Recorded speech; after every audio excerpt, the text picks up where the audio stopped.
திருச்சிற்றம்பலம். திருநாவுக்கர சாமிகளுடைய தேவாரம் 4ஆம் திருமுறை. பண் பழந்தக்கராகம். நாடு சோழநாடு, காவேரி வடகரை. தலம் திருவையாறு.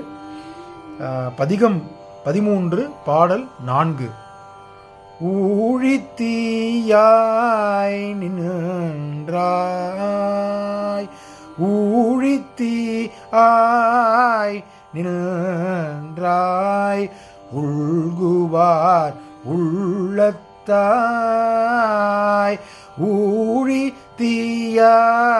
நின்றாய், உள்குவார் உள்ளத்தாய். வாழித்தீயாய் நின்றாய், வாழித்தீயாய் நின்றாய், வாழ்த்துவார் வாயானே. வாழித்தீயாய் நின்றாய், வாழ்த்துவார் வாயானே. பாழித்தீயாய் நின்றாய், பாழித்தீயாய் நின்றாய், படர்சடை மேல் பனி மதியம். பாழித்தீயாய் நின்றாய், படர்சடை மேல் பனி மதியோ. ஆழித்தீயாய், ஆழித்தீயாய், ஆழித்தீயாய் ஐயாரர்க்கு.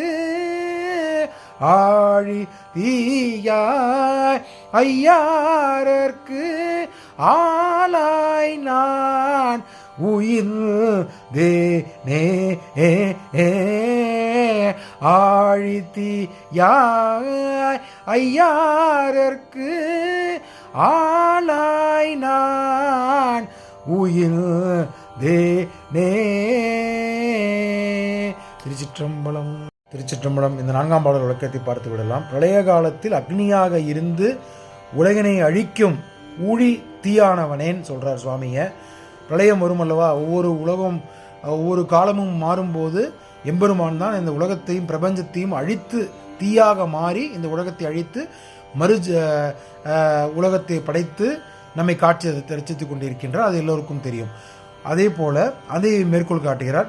உன்னை விரும்பி தீயானவர்களை உள்ளத்தில் உரைபவனே, அனைவருக்கும் உடலிலும் உயிர் வாழ்க்கையை கொடுப்பவனே, இன்றியமையாத 3 வகையான தீக்களாக இருப்பவனே, உன்னை வழிபடும் அடியார்களுக்கு வாயில் இருப்பவனே. நம்ம அடியார்களாகிய நம்ம அனைவரும் என்ன சொல்லுவோம், எம்பெருமானின் திரு பெயர்களை நம் வாயில் எப்பொழுதும் உச்சரித்து கொண்டே இருப்போம் அல்லவா. அதேபோல் பஞ்சாட்சரத்தை உச்சரித்து கொண்டே இருப்போம். அதைத்தான் இந்த மேற்கோள் காட்டுகிறார். பெருமனுக்கும் திருமாலுக்கும் காண முடியாதபடி பெருமையை மிகுந்த தீப்பிழம்பாக நிறைந்தவனே.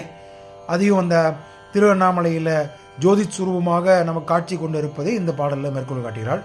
ஆழித்தீ போல் செயல்பட்டு காதல்களின் பிரிவு துயரை அதிகரிக்கும் குளிர்ந்த நல்வினையை தனது படரத்துள் சடைகள் சூடிய ஐயாரில் இருக்கும் இறைவனாகிய உன்னை நான் ஆளாக மாறி நான் உயிர்ந்து அடைந்தேனே அப்படின்னு சொல்லி இந்த ஆழித்தீயினை பற்றியும் இந்த பாடலில் மேற்கோள் காட்டி இந்த பாடலை முடிக்கின்றார் அப்பர் சுவாமிகள். திருச்சிற்றம்பலம்.